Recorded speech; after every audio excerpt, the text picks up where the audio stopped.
내란 2인자 김용현 전 장관은 검찰에서 14차례 진술을 했는데 저희 JTBC가 그 방대한 진술 내용 전체를 확인했습니다.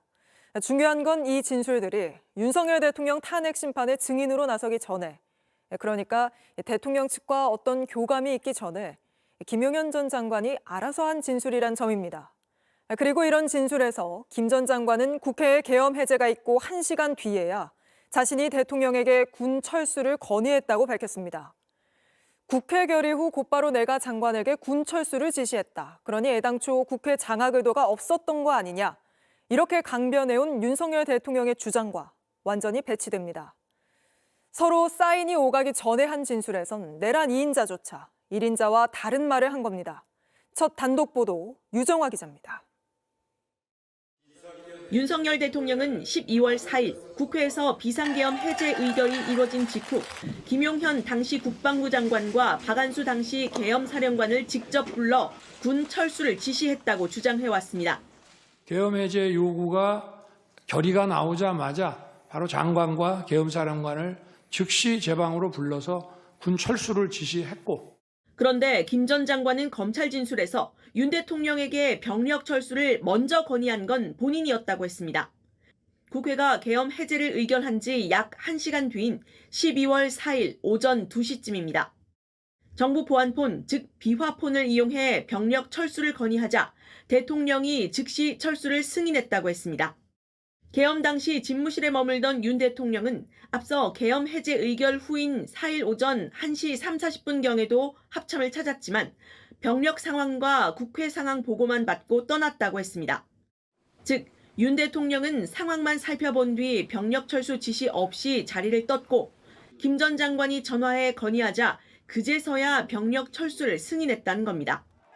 실제 당시 국회 현장에선 계엄 해제 의결 후에도 병력 철수 지시가 없어 오히려 철수 건의가 아래에서 위로 올라갔다는 증언이 나온 바 있습니다.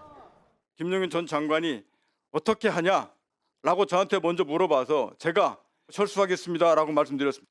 조금만 더 버텼으면 좋았을 걸라고 말을 해서 김 전 장관은 자신의 건의로 병력 철수가 이뤄졌다는 검찰 진술 후 약 45일 뒤 윤 대통령을 대면한 자리에선 말을 또 바꿨습니다. 국회의 계엄 해제 요구가 있자마자 대통령이 정의과 박안수 계엄사령관을 직무실로 불러서 즉시 병력을 철수해라라고 지시했죠. 맞습니다. JTBC 유정화입니다. 윤석열 대통령은 줄곧 무장한 계엄군을 국회에 보낸 건 질서 유지를 위한 거였다는 궤변을 이어가고 있습니다.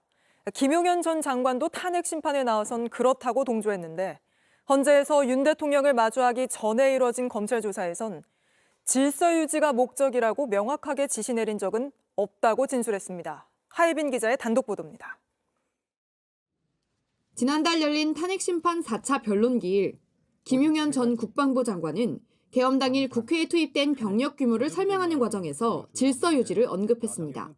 본청의 질서 유지를 위해서 최초 투입된 특전사 병력은 280명이 맞습니다.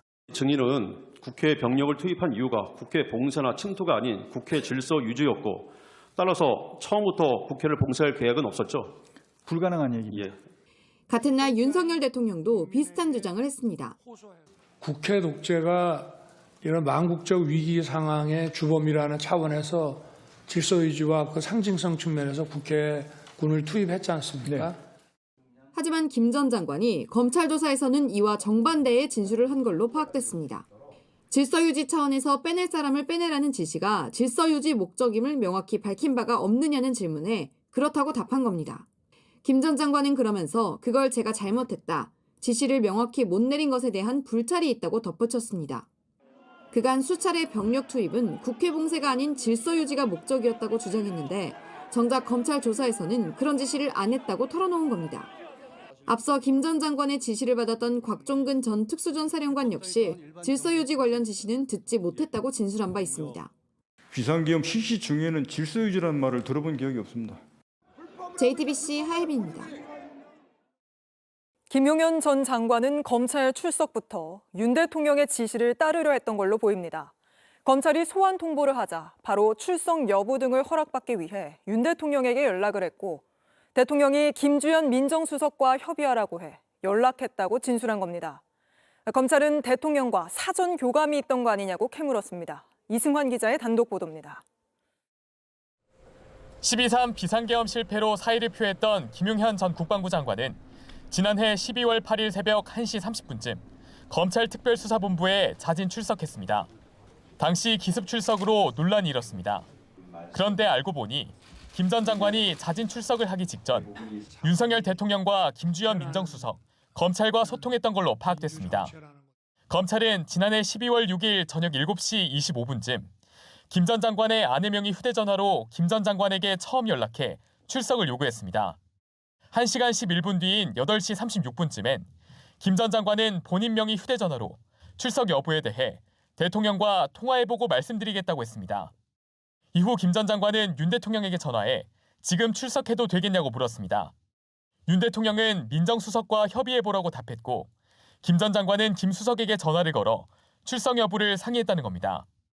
앞서 김 수석은 국회 내란 국정조사 특위 청문회에선 김 전 장관과 검찰 출석 관련 통화를 한 사실이 없다고 밝힌 바 있습니다. 대통령님하고 통화는 뭐 그 시기 전체 아니 있냐 없는지를 답변하는데 그렇게 복잡합니까? 김용현 수석님 장관의 출석과 관련해서 잠시 전화 통화하거나 그런 얘기를 할 일은 들어가십시오. 없다고 말씀드렸습니다. 들어가십시오. 김 전 장관의 진술대로라면 김 수석의 거짓말이 드러난 셈입니다. 김 전 장관의 검찰 출석에 윤 대통령과 대통령실, 검찰 등의 전방위적 개입이 있었다는 의혹이 더 커질 수밖에 없다는 지적이 나옵니다. JTBC 이승환입니다. 헌재 탄핵 심판에 나와 윤석열 대통령과 눈을 맞추기 전에 했던 검찰 진술과 윤 대통령 앞에서 이뤄진 탄핵 심판의 증언 중 어떤 게 진실일까요? 이 내용 취재한 정치부 유선희 기자와 함께 따져보겠습니다. 자, 유 기자, 윤 대통령을 마주하고 달라진 진술들을 좀 짚어보죠. 일단은 군 철수와 관련된 게 있습니다. 완전히 달라지지 않았습니까? 네, 맞습니다. 먼저 윤 대통령 측의 주장을 보겠습니다. 계엄 해제 요구 결의가 나오자마자 곧바로 김용현 장관, 박한수 계엄사령관을 즉시 불러서 철수를 지시했다라는 네. 것입니다. 그리고 김용현 전 장관의 진술 내용을 종합을 해보겠습니다. 우선 새벽 1시 2분에 계엄 해제 요구안이 가결이 됐죠. 그리고 윤 대통령이 1시 30분에서 40분 사이에 합참에 왔습니다. 이때는 네. 철수 지시가 없었다는 겁니다. 그리고 나서 새벽 2시에 내가, 그러니까 김용현 전 장관이 윤 대통령에게 전화로 철수를 건의했다. 그래서 윤 대통령이 승인했다. 이렇게 진술을 했습니다. 그러니까 누가 철수 지시를 했느냐도 다르고 그 철수 지시를 내렸다는 시각도 다르네요. 네, 맞는 게 사실 하나도 없습니다. 네. 윤 대통령 주장을 쪼개서 김용현 전 장관의 진술과 대입을 해보겠습니다.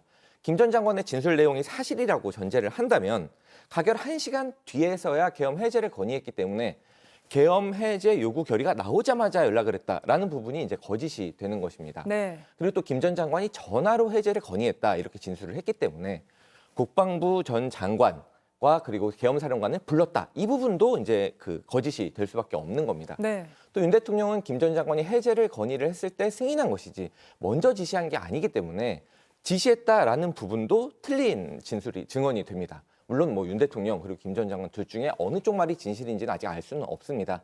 하지만 두 사람의 증언이 이 병력 철수의 부분에서 완전히 어긋나 있다. 이 부분은 틀림없는 사실입니다. 계엄 포고령 또 계엄 선포 요건을 누가 검토했느냐 이 부분도 좀 짚어보죠. 이 헌재 탄핵 심판 나오기 전에 이뤄진 검찰 조사에선 김용현 전 장관이 윤석열 대통령을 지목했죠.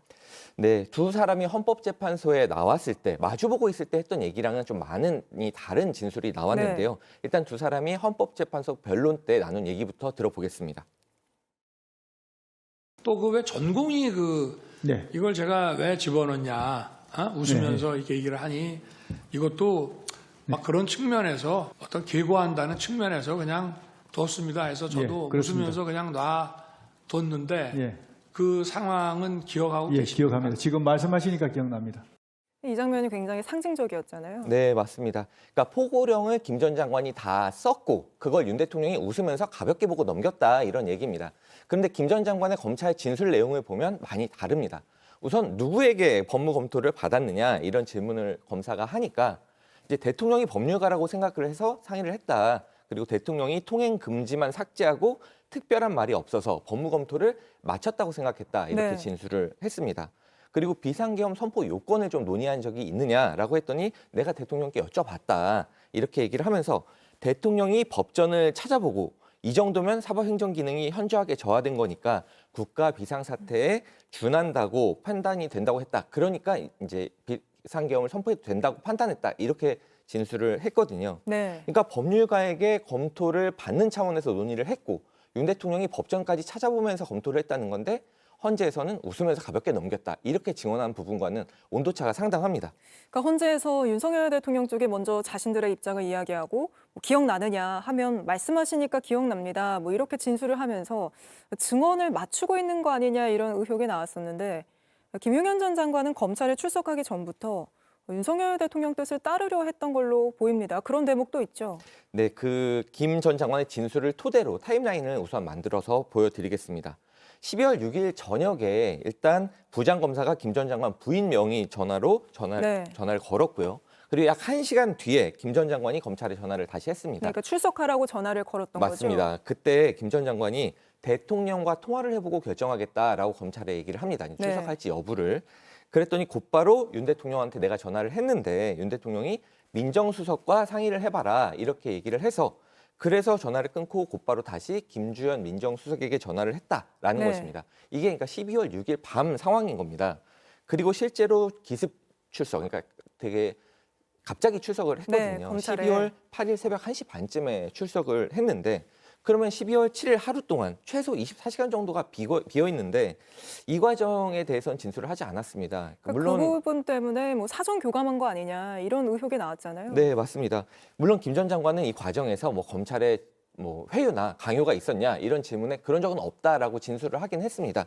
하지만 그러면서도 그 사이에 이제 하루 비는 날짜에 대해서는 구체적으로 어떤 일이 있었는지는 진술하지 않았습니다. 알겠습니다. 유선희 기자와는 여기까지 짚어보겠습니다.